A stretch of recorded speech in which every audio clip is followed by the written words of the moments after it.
Hello student.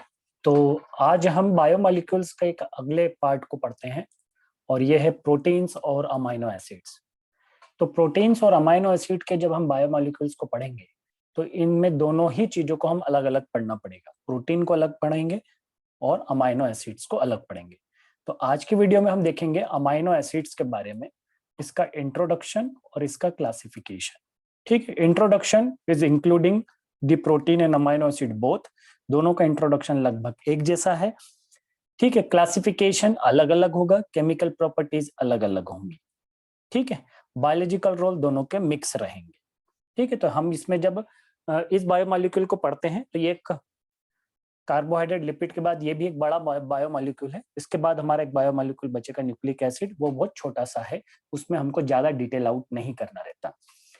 तो आज की इस वीडियो में हम देखेंगे अमाइनो एसिड्स के बारे में। अमाइनो एसिड्स क्या होते हैं, कैसे बनते हैं, क्या क्लासिफिकेशन है, कितने तरीके से क्लासिफाई करते हैं, हमको कितना याद रखना है और इनको कैसे याद किया जाता है।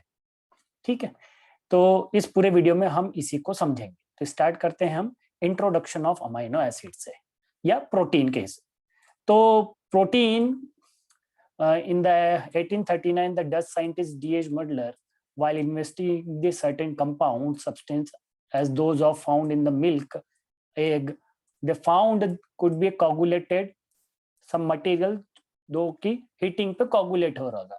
तो उसको उन्होंने क्या बोला कि ये कोई नाइट्रोजनस कंपाउंड है जो कि हीटिंग करने पे कोगुलेट हो जाता है।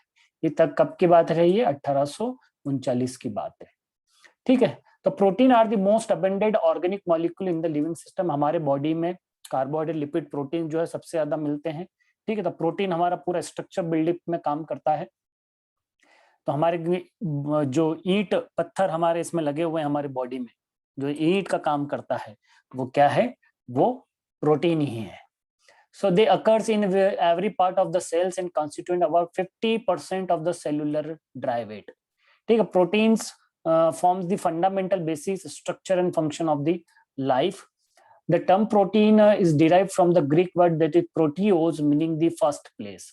ठीक है, the proteins are the nitrogenous macromolecule composed of the many amino acids. तो जैसे कि हमने कार्बोहाइड्रेट में देखा था कि जो कार्बोहाइड्रेट होते हैं वो छोटे छोटे छोटे छोटे मॉलिक्यूल्स ऑफ मोनोसेकेराइड से मिलके बने होते हैं। ऐसे ही प्रोटीन जो है वो छोटे छोटे छोटे छोटे से जो मॉलिक्यूल जिनकी सबसे उसकी बेसिक यूनिट होती है प्रोटीन्स की, वो क्या होती है, अमाइनो एसिड्स होती है। तो इस बेसिस पे हम प्रोटीन्स को किस तरीके से क्लासिफाई कर सकते हैं। So a class of the nitrogenous organic compound which have the large molecules composed of one or more long chain of amino acids. एक ऐसा नाइट्रोजनस कंपाउंड जो कि एक लार्ज मॉलिक्यूल का होता है, बड़ा मॉलिक्यूल होता है जिसमें कि एक या बहुत सारी long chain of the amino acids हो सकती हैं। They are essential part of the living organism. ये हमारे लिविंग ऑर्गेनिज्म के लिए बहुत इसेंशियल होता है, especially as the structural component of body tissue such as the muscle, hair, etc. and enzymes and antibodies, also the hormones also. ठीक है, तो they are the various parts of the body is built up by the proteins. तो proteins को हम broad sense में इस तरीके से क्लासिफाई कर सकते हैं कि एक नाइट्रोजनस कंपाउंड है, लार्ज मॉलिक्यूल है, लॉन्ग चेन ऑफ वन और मोर अमाइनो एसिड से बनता होता है और मेन इसेंशियल पार्ट है लिविंग सिस्टम का। ये हमारे बॉडी के स्ट्रक्चरल कंपोनेंट और बेसिक फंक्शन को बनाए रखने के लिए बहुत जरूरी कंपोनेंट है। तो this is the introduction of the amino acids and proteins. ठीक है, अब आ जाते हैं हम काय पे, अमाइनो एसिड को। अमाइनो एसिड का थोड़ा सा हम अलग से देखेंगे, इंट्रोडक्टरी पार्ट। ठीक है, तो वो आप ये वाला जो आपने पहले पढ़ा वो आप दोनों में लिख सकते हैं और ये वाला पार्ट जो है सिर्फ आपको अमाइनो एसिड में लिखना है। ठीक है, तो amino acid around 300 to 400 naturally occurring amino acids है। इसमें से सिर्फ 20 ही हमारे लिए जरूरी है, बाकी हमारे लिए जरूरी नहीं है। इन 20 बेसिक अमाइनो एसिड से ही हमारा लिविंग सिस्टम का जो है बेसिक स्ट्रक्चर बना हुआ है। ठीक है, तो amino acids takes a part in the formation of the different types of the proteins. The amino acid आपस में जुड़ के जो है वो डिफरेंट टाइप्स के प्रोटीन्स बनाते हैं जो कि plant as well as animals में पाए जाते हैं। ठीक है, तो अमाइनो एसिड जो है तकरीबन कितने 300 से 400 नॉन अमाइनो एसिड्स हैं, उसमें से 20 हमारे लिए ही सिर्फ इसेंशियल है। या हम बोले कि सिर्फ 20 ही हमारे लिए यूजफुल है, बाकी हमारे लिए जरूरी नहीं है 300-400, है ना। तो amino acids are the group of organic compounds. अब अमाइनो एसिड्स क्या है, ठीक है, जैसे प्रोटीन्स को बोलते हैं these are the one or more long chain of amino acids. तो amino acids is the group of organic compound containing the two functional group. Two functional group कौन से, एक उसमें अमाइनो ग्रुप होगा और एक उसमें कार्बोक्सिलिक ग्रुप होगा। तो अमाइनो ग्रुप जो है वो उसको बेसिसिटी प्रोवाइड कराएगा, वाइल कार्बोक्सिलिक ग्रुप जो है वो उसको एसिडिटी इन द नेचर में प्रोवाइड कराएगा। Hence the each amino acid have the 4 different group. तो किसी भी अमाइनो एसिड्स में हमको 4 डिफरेंट ग्रुप मिलेंगे, इसलिए इस कार्बन को क्या बोला जाता है, अल्फा कार्बन बोलते हैं। अल्फा कार्बन क्यों, the carbon next to the COOH। इस COOH है, इस COOH के जस्ट बाद वाला जो ये कार्बन है इसको हम अल्फा कार्बन बोलते हैं। इसके बाद अगर इधर कहीं कार्बन आएगा तो उसे हम beta carbon, gamma carbon, omega carbon, इस तरीके से अल्फा बीटा गामा ओमेगा इस तरीके से हम उसको नाम बोलते हैं कार्बन का। 1 2 3 4 मतलब यही है उसका। तो कार्बन जो है वो ये है, तो इसका मतलब ये जो कार्बन है, ये जो कार्बन है, 2 मिनट थोड़ा सा इसे साफ कर दें अपन, चलिए। हाँ, तो ये जो कार्बन है, ये वाला सेंटर वाला कार्बन जो है, इस पे 4 डिफरेंट ग्रुप्स हैं। एक तरफ हाइड्रोजन है, एक तरफ अमाइनो ग्रुप है, एक तरफ COOH ग्रुप है और एक तरफ सब्स्टिट्यूटेड R है। ये R कुछ भी हो सकता है ना, एनी साइड चेन जिसको हम बोलते हैं। तो जो डिफरेंशिएशन अमाइनो एसिड्स में होगा वो इसी R के बेसिस पे होगा, ठीक है। तो 4 डिफरेंट अमाइनो एसिड को तो आपको ऐसे ही बताना है कि अमाइनो एसिड 300-400 तो उसमें 20 हमारे लीजिए लगे, ये 2 फंक्शनल ग्रुप लिए हुए होता है अमाइनो, एक जो है फंक्शनल अमाइनो और कार्बोक्सिलिक एसिड, और कार्बोक्सिलिक ग्रुप और अमाइनो जो है वो ग्रुप जो है बेसिक नेचर प्रोवाइड कराता है, बल्कि COOH ग्रुप जो है acidic group, acidic nature provide कराता है, ठीक है। तो 4 डिफरेंट हो गए और इस सेंटर वाले कार्बन को हम अल्फा कार्बन बोलते हैं। चलिए आगे बढ़े। तो अब आ जाते हैं हम क्लासिफिकेशन ऑफ अमाइनो एसिड से। तो आज सिर्फ हम इस पूरे वीडियो में सिर्फ क्लासिफिकेशन ही लेंगे। क्लासिफिकेशन ऑफ अमाइनो एसिड से हम ये देखते हैं there are the 4 different way of classification of amino acid. तो क्या हमको चारों के चारों याद करने, नहीं, आपको नाम सबके पता होना चाहिए किन किन बेसिस पे किया जाता है ना। तो हमको सब याद क्या करना है, आपको थोड़ा थोड़ा सा ध्यान सभी में रखना पड़ेगा, है ना। लेकिन पूरा अच्छे से याद कौन सा होना चाहिए, एक ये वाला अच्छे से याद होना चाहिए और एक ये वाला अच्छे। ये क्यों ज्यादा अच्छे से याद होंगे, क्योंकि ये बार बार आएंगे, ये आपको लॉन्ग लाइफ जो है हमेशा यूजफुल होंगे। वेदर दी ये जो है आपको बहुत कम यूज होंगे तो ये भी यूज, लेकिन ये और ये बहुत दोनों सिंपल भी है। आप चाहे इन दोनों याद आपको सभी करना है, लेकिन ज्यादा अच्छे से याद कौन से करने हैं, structural on the basis of structure of amino acid, that is chemical classification of amino acid और nutritional requirement of amino acid। ये दो जो हैं आपको बहुत अच्छे से याद होना चाहिए, और लिखना भी आपको, अगर अमाइनो एसिड का क्लासिफिकेशन आए तो आपको ये जरूर लिखना है, ठीक है। यही दो आपको लिखना, अगर आपके पास टाइम कम है तो ये दोनों जरूर लिख दें, और अगर टाइम ज्यादा है तो चारों बताएं, ठीक है।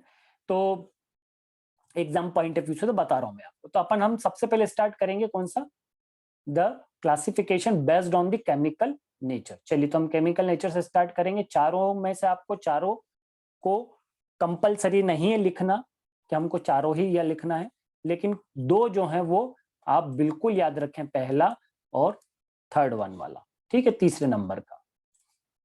चलिए तो this is the first one, chemical classification of amino acid. Chemical classification of amino acid को हमने 3 बेसिक कैटेगरीज में डिवाइड किया है, न्यूट्रल, एसिडिक और बेसिक, ठीक है। एसिडिक के एग्जांपल्स हैं aspartic acid, glutamic acid, asparagine और ग्लूटामीन, ठीक है। और बेसिक के हैं आर्जिनिन और हिस्टिडीन, ठीक है। ये आर्जिनिन हिस्टिडीन को ध्यान रखिएगा, ये फिर से साथ साथ ही चलते हैं दोनों, है ना, हर जगह। अब कुछ जो है अमाइनो एसिड ये 2 जगह क्लासिफाई है, वो मैं आपको बाद में बता दूंगा, पहले अपन देख लेते हैं। ये न्यूट्रल जो है पहला वाला जो है, ये फिर 3 तरीके से क्लासिफाई होता है, एलिफेटिक, एरोमेट्रिक और हेट्रोसाइक्लिक। एलिफेटिक जो है वो फर्दर 3 तरीके से क्लासिफाई होता है। ऐसे एलिफेटिक जिसमें कि हाइड्रोकार्बन साइड चेन के रूप में हो, मतलब हमने जो आर लिखा था ग्रुप में, वो आर की जगह अगर साइड चेन हो, में हाइड्रोकार्बन के रूप में साइड चेन हो, तो उनके एग्जाम्पल है ग्लाइसिन, एनिलिन, वैलिन, ल्यूसिन और आइसोल्यूसिन, ठीक है। हाइड्रोक्सिल ग्रुप जिनके साइड चेन में OH ग्रुप आता है, कौन सा ग्रुप आता है? OH ग्रुप आता है, तो उसको हम क्या बोलेंगे? Hydroxyl group containing aliphatic amino acids. ठीक है, तो इसमें है सेराइन, थ्रियोनाइन और टायरोसिन। ठीक है, सल्फर कंटेनिंग मतलब कि जिसमें S कंपोनेंट आते हैं, ये सिस्टीन और मिथ्योनाइन जो है इसके एग्जांपल है। एरोमेटिक में जो है फिनाइलएमीन है और टायरोसिन है, तो टायरोसिन जो है वो डबल आ रहा है। हेट्रोसाइक्लिक में ट्रिप्टोफैन है, प्रोलीन है और हिस्टिडीन है। हिस्टिडीन भी 2 जगह आ रहा है, तो इसलिए जो 2 जगह क्लासिफाई हुए हैं, जैसे कि हिस्टिडीन बेसिक में भी हुआ है और हेट्रोसाइक्लिक में भी हुआ है, और एरोमेटिक में टायरोसिन भी है और ट्रिप्टोफैन इसमें हाइड्रोक्सिल ग्रुप में भी। क्यों? क्योंकि एरोमेटिक कंटेनिंग मॉलिक्यूल है जिसपे कि OH ग्रुप लगा है, तो ये दोनों जगह क्लासिफाई हो रहा है। हाइड्रोसाइक्लिक कंपोनेंट है जिसका नेचर की ऐसा एक हाइड्रोसाइक्लिक है जो कि बेसिक इन नेचर है, इसलिए हिस्टिडीन को हमने दोनों जगह लिखा है। ठीक है, तो इस तरीके से हम इसको क्लासिफाई करते हैं। ये आपको ये वाला क्लासिफिकेशन आपको याद होना चाहिए। ठीक है, अब मैं आपको इन सब को थोड़ा थोड़ा सा समझा देता हूं और स्ट्रक्चर बताऊंगा सभी के। तो क्या हमको सभी के स्ट्रक्चर याद करने? नहीं, आपको किसी का स्ट्रक्चर याद नहीं करना। ये मैं आपको समझाने के लिए बता रहा हूं, क्योंकि अब मैं आपको बता दे रहा हूं कि ये एसिडिक है, तो फिर मन में ये क्वेश्चन हमारे आएगा कि ये एसिडिक आपने जो लिखे हैं ये कैसे हैं, क्यों है एसिडिक, है ना? ये बेसिक है, तो ये बेसिक क्यों है? ये हेट्रोसाइक्लिक वाले बोल रहे हैं, तो इसमें कौन सी रिंग है हेट्रोसाइक्लिक? ठीक है, ये एरोमेटिक है, तो कौन सी एरोमेटिक रिंग है? इसमें OH ग्रुप है तो किसके साथ जुड़ा हुआ है? सल्फर है तो कैसा जुड़ा हुआ है? ये हाइड्रोकार्बन चेन है तो क्या सब में एक जैसी चेन है? नहीं, सब में अलग अलग चेन है, तो कैसी चेन है? इन सब के आंसर देने के लिए हम इसको सिर्फ देख रहे हैं। ठीक है, बाकी आपको ये याद करने की कोई जरूरत नहीं है, क्योंकि आपका कोर्स वैसे ही बहुत लेंदी है, और अभी हम जो स्टार्टिंग में पढ़ रहे हैं, अगर आप बहुत ज्यादा लेंगे तो बहुत ज्यादा कंटेंट हो जाएगा और इट विल क्रिएट कंफ्यूजन। ठीक है, तो आप लिमिटेड याद रखिए लेकिन सब अच्छे से याद रखिए। ठीक है, तो इसमें हमको ये वाला स्ट्रक्चर ये वाली पूरा अच्छे से क्लासिफिकेशन याद होना चाहिए। देखिए, ये जो जरूरी है वो करना ही पड़ेगा, है ना? तो ये आपको अच्छे से याद करना है, लेकिन अब हम इसको समझ लेते हैं कि किसके बाद क्या है। तो चलिए, एलिफेटिक, तो सबसे पहले न्यूट्रल में, तो हम सबसे पहले न्यूट्रल में एलिफेटिक देखेंगे। एलिफेटिक में तीनों देखेंगे, फिर उसके बाद हम देखेंगे ये एलिफेटिक है, एरोमेटिक, हेट्रोसाइक्लिक, फिर एसिडिक, फिर बेसिक। इस तरीके से हम क्लासिफिकेशन देखेंगे।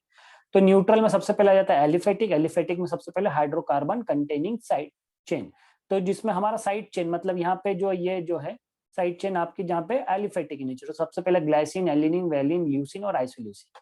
ठीक है, ये 5 तरह के जो है एलिफेटिक होते हैं। तो ग्लाइसिन में आप देख रहे हैं कि ग्लाइसिन में कैसा साइड चेन है, तो ग्लाइसिन इज द सिंपलेस्ट।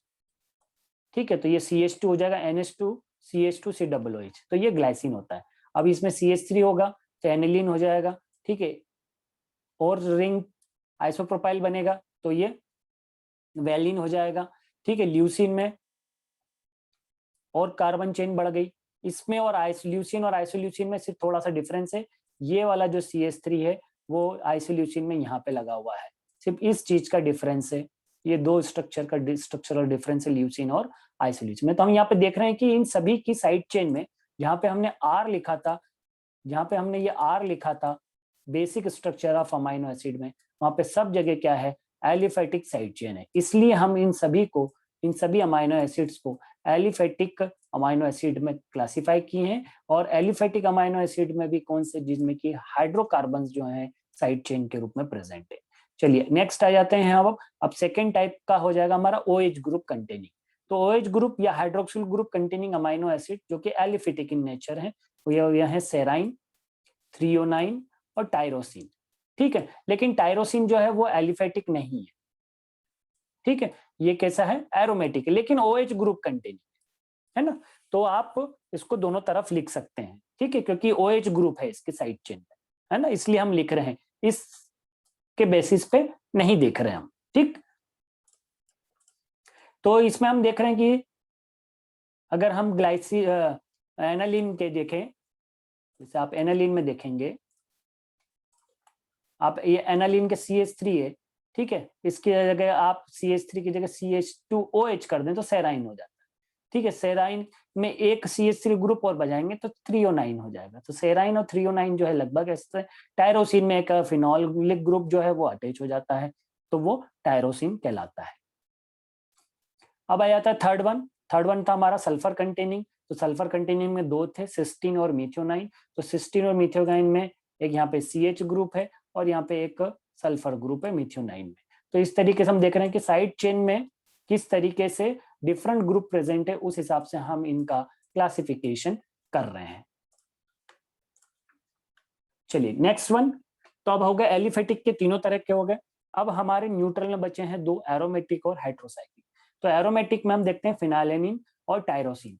फिनाइलेनिन मतलब एलिलीन में फिनाइल ग्रुप लगाना है आपको। एनिलीन में क्या था, R = CH3 था। तो CH3 को यहाँ पे आप अगर फिनाइल ग्रुप लगाएंगे तो वो CH2 में कन्वर्ट हो जाएगा। ठीक है, तो ये दोनों में सिर्फ सेम है, दोनों में फिनाइल रिंग है। ठीक है, फिनाइलेनिन में सिर्फ सिंपल फिनाइल रिंग है और इसमें ये फिनोलिक OH जो है ये टायरोसिन में अटैच हो जाता है। तो फिनाइलेनिन और टायरोसिन जो है वो एरोमेटिक अमाइनो एसिड्स के रूप में हम देखते हैं। हेट्रोसाइक्लिक भाई जिसमें कि हेट्रोसाइक्लिक रिंग होती है, ऐसे जैसी की रिंग, ऐसी टाइप की रिंग जिनमें होती है वो हम हेट्रोसाइक्लिक उनको बोलते हैं। तो हेट्रोसाइक्लिक के एग्जांपल्स हैं प्रोलिन है, ट्रिप्टोफैन है और हिस्टिडीन है।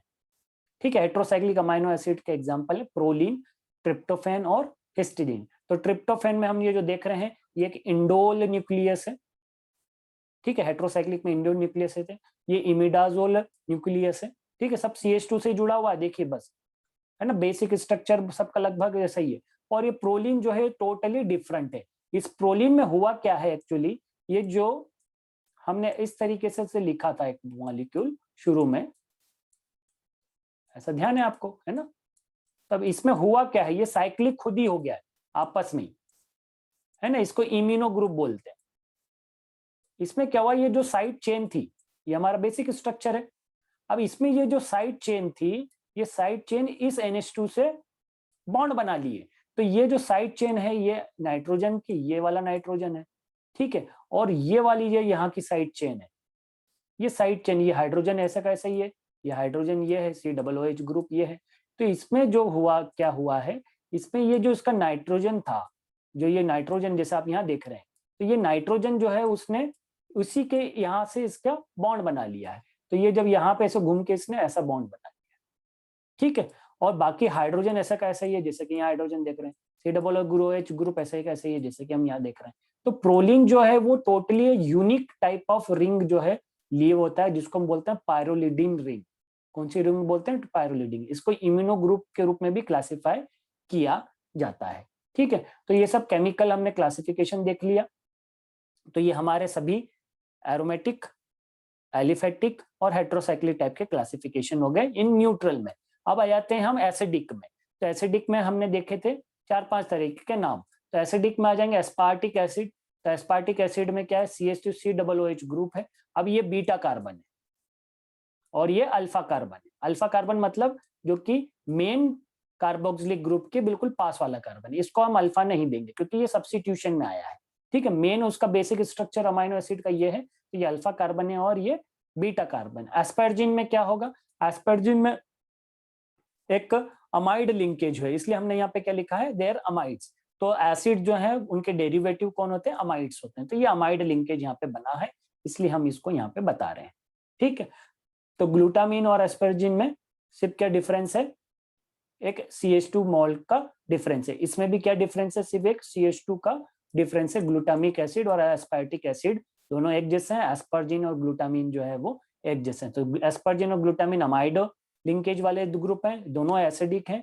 और एस्पार्टिक एसिड और ग्लूटामिन एसिड के दोनों में COOH ग्रुप एक नेक्स्ट बना है। तो ये अल्फा होगा, ये बीटा होगा और ये गामा होगा। ठीक है, ग्लूटामिक एसिड में। चलिए तीसरे तरह का हमने देखा था last one, that is the basic amino acid. तो बेसिक अमाइनो एसिड जो है वो लाइसिन है, आर्जिनिन है और हिस्टिडीन है। तो लाइसिन अगर आप ना भी बोलें कोई दिक्कत नहीं, तो लाइसिन में ये लास्ट वाला जो अमाइनो ग्रुप है ये इसको बेसिसिटी प्रोवाइड कराता है। आर्जिनिन जो है वो इस ग्रुप के कारण जो है वो बेसिसिटी प्रोवाइड करती है। और हिस्टिडीन हम ये देख चुके हैं पहले भी, तो हिस्टिडीन हमने 2 जगह क्लासिफाई किया, हेट्रोसाइक्लिक में भी क्लासिफाई किया। तो ये जो इमिडाजोल रिंग है ये इसको बेसिसिटी प्रोवाइड कराती है। तो हमने बेसिक अमाइनो एसिड्स के बारे में देख लिया। तो इस तरीके से हमको केमिकल क्लासिफिकेशन करना है। स्ट्रक्चर आप याद रख सकें तो बहुत अच्छा है, बहुत ही अच्छा होगा। नहीं याद रख सकें कोई बात नहीं। ठीक है, अब आ जाते हैं हम दूसरे टाइप का classification, that is amino acid का classification based on the polarity. Pole का मतलब होता है कि एक ही ग्रुप में पॉजिटिव चार्ज होना, एक सेम ग्रुप में पॉजिटिव और नेगेटिव चार्ज दोनों हो जाना, तो इसको हम बोलते हैं पोल। ठीक है, पॉजिटिव नेगेटिव चार्ज। अब based on the polarity of R group, R मतलब हमारे इस वाले ग्रुप का है ना, इस वाले ग्रुप का, हमारा ये बेसिक स्ट्रक्चर है, इस बेसिक स्ट्रक्चर में ये आर का मतलब यही है, सब्स्टिट्यूशन। तो इस बेसिस पे हम इसको दो तरीके से क्लासिफाई करते हैं, नॉन पोलर अमाइनो एसिड और पोलर अमाइनो एसिड। तो नॉन पोलर अमाइनो एसिड में आर जो है वो हाइड्रोफोबिक ग्रुप होते हैं विच can not inter into the hydrogen bond formation, ये कोई भी हाइड्रोजन बॉन्ड फॉर्मेशन नहीं बनाएंगे, और ऐसे में आर के ऊपर कोई भी चार्ज नहीं होगा। ठीक है, सब्स्टिट्यूटेंट जो है वो ना चार्ज नहीं होगा। तो ऐसे कौन से अमाइनो एसिड है? Aniline, valine, leucine, isoleucine, फिनाइलिन, tryptophan, proline और मिथ्योनाइन। ये इस तरीके के नॉन पोलर अमाइनो एसिड है, मतलब इनमें पॉजिटिव नेगेटिव चार्जेस जो हैं वो डेवलप नहीं होते। Polar amino acid, polar amino acids, ठीक है, with the charge on R group, तो are containing the polar hydrophilic groups so can form the hydrogen bond with the water. ठीक है, so those in those amino acid are में contain, अब जैसे जो hydrophilic, hydrophobic और hydrophilic का मतलब क्या होता है? हाइड्रोफोबिक, हाइड्रो मतलब पानी, फोबिक मतलब कि डर, जो पानी के साथ बॉन्ड नहीं बनाते। ठीक है, तो वो हम उनको बोलते हैं हाइड्रोफोबिक। और हाइड्रोफिलिक, तो हाइड्रो मतलब पानी और फिलिक मतलब लविंग, मतलब जो पानी की तरफ अट्रैक्ट होते हो, तो वो हाइड्रोफिलिक कहलाते हैं। ठीक है, अब OH group is in the serine and threonine and tyrosine, जो कि OH ग्रुप है, मतलब हाइड्रोक्सिल ग्रुप वाले। सल्फर कंटेनिंग मतलब कि सिस्टीन ग्रुप जो है और मिथ्योनाइन जो है वो दोनों। ठीक है, अमाइड ग्रुप कंटेनिंग जैसे ग्लूटामिन और एस्पर्जिन, तो इनमें ये जो है आर ग्रुप होता है जो कि पोलर होता है। पोलर में भी दो तरह के हो सकते हैं, पॉजिटिव और नेगेटिव। तो नाइट्रोजन ग्रुप्स कंटेनिंग या nitrogen act as a base, जैसे कि लाइसिन, आर्जिनिन और हिस्टिडीन में, तो ये जो है पॉजिटिव आर ग्रुप बनाते हैं। और COOH ग्रुप जो कि जैसे एस्पार्टिक एसिड, ग्लूटामिक एसिड जो कि एसिडिक अमाइनो एसिड्स में होते हैं, ये negative charge on R group को डेवलप करते हैं। तो इस तरीके से हम पोलर ग्रुप्स बेस्ड पे, पोलरिटी के बेस पे अमाइनो एसिड्स को क्लासिफाई कर सकते हैं।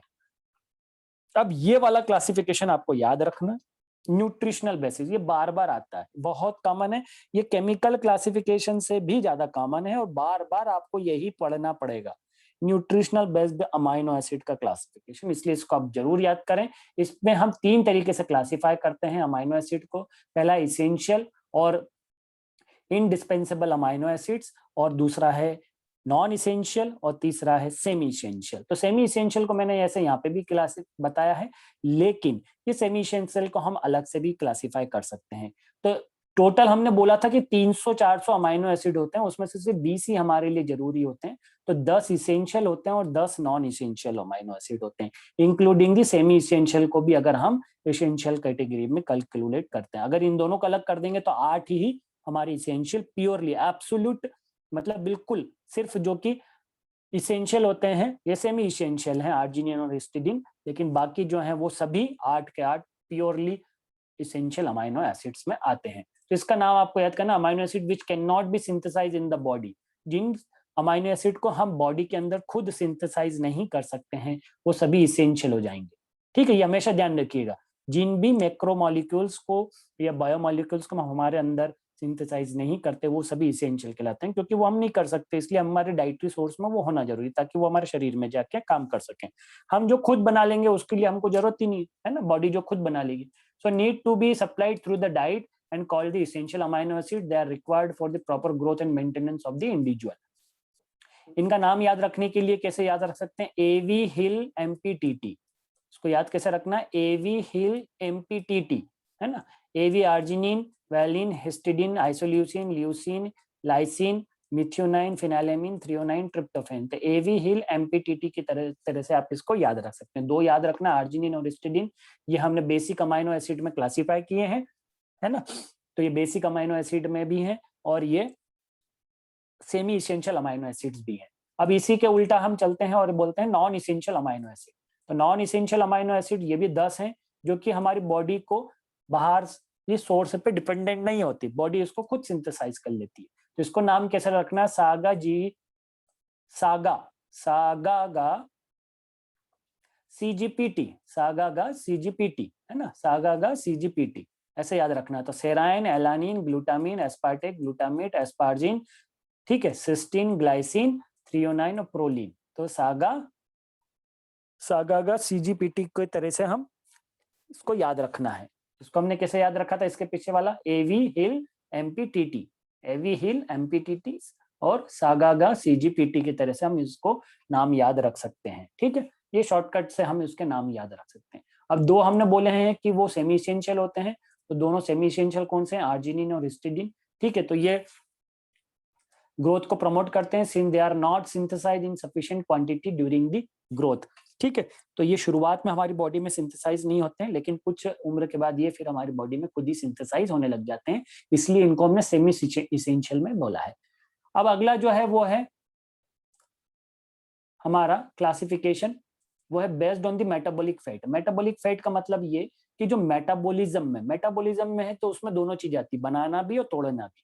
तो ऐसे अमाइनो एसिड जो कि सर्व करते हैं as a precursor for the synthesis of different molecules like the glucose. तो ग्लूकोज को जो करेंगे हम उनको ग्लूकोजेनिक बोलेंगे, फेट को जो करेंगे हम उसे कीटोजेनिक बोलेंगे, और दोनों को बनाते हैं उन्हें हम ग्लूको कीटोजेनिक तरह के दोनों को बोलते हैं। तो based on the metabolic point of view amino acid are divided into the 3 groups. इनको हम 3 ग्रुप से कहते हैं। ग्लूकोजेनिक अमाइनो एसिड मतलब जो प्रीकर्सर करते हैं इन द फॉर्मेशन ऑफ ग्लूकोज 2 और ग्लाइकोजन। ठीक है, तो ये कब होता है बॉडी में, जब आप कार्बोहाइड्रेट हम नहीं ले पाते बाहर से, तो हमारा बॉडी का अमाइनो एसिड जो है, जो अंदर हमारे प्रोटीन्स हैं बॉडी के, वो डिग्रेड होके ग्लूकोज के रूप में, क्योंकि ग्लूकोज जो है वो हमारा मेन सोर्स ऑफ एनर्जी है ना, तो वो उसमें कन्वर्ट होने लग जाता है। ऐसे कौन से अमाइनो एसिड हैं जो कि इसके फॉर्मेशन में यूज होते हैं, that is aniline, aspartate, glycine और मिथियोनाइन। तो ये मेटाबॉलिक फैट है। मेटाबॉलिक का मतलब होता है सिर्फ टूटना नहीं होता, मेटाबॉलिक का मतलब टूटना और बनना दोनों होता है। तो ये बनाने वाले काम ऐसे अमाइनो एसिड जो कि दूसरे में बायोमोलिक्यूल्स को बनाने में काम आते हैं, उनको हम उसको मेटाबॉलिक फैट के हिसाब से बोल रहे हैं, है ना। चलिए, तो अब एक हो गया ग्लूकोजेनिक मतलब ग्लूकोज बनाने वाले, अब हो जाएगा कीटोजेनिक मतलब कि फैट बनाने वाले। ठीक है, तो फैट बनाने वाले कौन से हैं, जो कि हम ऐसे अमाइनो एसिड जो कि फैट सिंथेसाइज करते हैं, तो इसके हैं ल्यूसीन और लाइसिन जो है वो कीटोजेनिक है। ऐसे जो कि ग्लाइकोजेनिक और कीटोजेनिक दोनों होते हैं, वो होते हैं फिनाइलैनिन, आइसोल्यूसिन, ट्रिप्टोफैन और टायरोसिन। ठीक है, so are the precursor for the synthesis of glucose as well as fat. दोनों तरह के बायोमोलिक्यूल्स बनाने में ये प्रीकर्सर की तरह हेल्प हो काम करते हैं इन द बॉडी। ठीक है, तो इस तरीके से हम क्लासिफाई करते हैं। तभी हमने बोला कि सिर्फ पूरे 200, 300, 400 अमाइनो एसिड में से सिर्फ हम 20 ही अमाइनो एसिड हमारे लिए जरूरी होते हैं। 2 नए अमाइनो एसिड अभी इंट्रोड्यूस किए हो गए हैं रिसेंटली, जिनको हम बोलते हैं सेलिनोसिस्टीन और पायरोलाइसिन। ठीक है, ये 21st और 22nd अमाइनो एसिड हैं। इनको अभी हम कहीं पे क्लासिफाई नहीं किए, इनको हम न्यू अमाइनो एसिड के रूप में ही क्लासिफिकेशन करते हैं। ठीक है, तो ये अमाइनो एसिड्स का पूरा इंट्रोडक्शन हो गया और क्लासिफिकेशन हो गया। होप आपको समझ में आया होगा। मैंने आपको बताया किस तरीके से याद रखना है इसको। ठीक है, फिर भी कोई डाउट है तो आप कमेंट सेक्शन में पूछिए, अपन उसको फिर मिलके सॉल्व करेंगे। ठीक है, मैं आपको समझाऊंगा कि इसमें कैसे कर सकते हैं, लेकिन जो बेसिक चीजें हैं वो आपको याद उतनी करनी पड़ेगी। चलिए, थैंक यू। नेक्स्ट वीडियो में फिर हम मिलेंगे नए टॉपिक के साथ, इसके आगे के टॉपिक।